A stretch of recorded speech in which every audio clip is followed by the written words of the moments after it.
ఏపీలో యూనివర్సిటీ వీసీలు రాజీనామాలు చేస్తున్నారు. నిన్నటి వరకు వైసీపీతో అంటకాగిన వీసీలు ఒక్కొక్కరుగా పదవులకు రాజీనామా చేస్తున్నారు. ఆదికవి నన్నయ్య విశ్వవిద్యాలయం వైస్ ఛాన్సలర్ పద్మరాజు తీరుపై రాజమండ్రి టీడీపీ జనసేన నేతలు మండిపడుతున్నారు. రాజానగరం మాజీ ఎమ్మెల్యే జక్కంపూడి రాజాకు పద్మరాజు సమీప బంధువని, ఆయనపై ఎన్నో అవినీతి ఆరోపణలున్నాయని ఎమ్మెల్యే బత్తుల బాలరామకృష్ణ విమర్శించారు. వీసీ పద్మరాజు అవినీతి అక్రమాలపై తక్షణమే విచారణ జరిపించాలని డిమాండ్ చేశారు.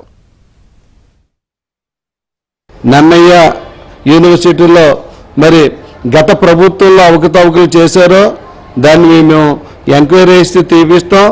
అలాగే మరి ఎవరైతే అధ్యాపకులు కానీ స్టాఫ్ కానీ మరి అక్రమాలకు పాల్పడి దళిత ఉద్యోగస్తులు కానీ ఎంప్లాయీస్ని కానీ చాలా ఇబ్బందులు పాలు చేశాడు. మరి ఈ వీసీని మరి తక్షణమే రాజీనామా చేయాలి.